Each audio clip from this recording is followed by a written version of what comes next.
The Work and Pension Secretary is insisting that welfare changes being introduced from today are fair.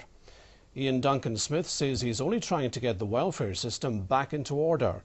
Meanwhile, there are concerns that the so-called bedroom tax could lead to depopulation in Orkney. Mark Hirst reports.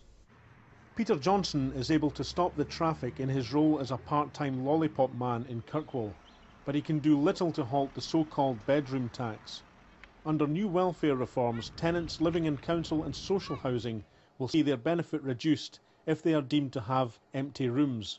Peter is in low-paid employment and currently qualifies for housing benefit, but today, on the first anniversary of his mother's death, he and over 100 others in Orkney face cuts to their housing support. My mother is disabled and she passed away a year ago, and this is why we got the house. Now it's I've got a spare room and I'm being forced out because of this tax. I can't afford it. Very little money coming in. I lost all my mother's benefits. Well, her pension credit, the disabled credit, disabled ability and everything. I lost all that when she passed away. Official figures show that Orkney has experienced an 11% rise in its population over the past 10 years. But according to the local Citizens Advice Bureau, that trend could be stalled or even reversed because of the new reforms. It'll certainly lead to increased hardship. People who are poor will be made poorer.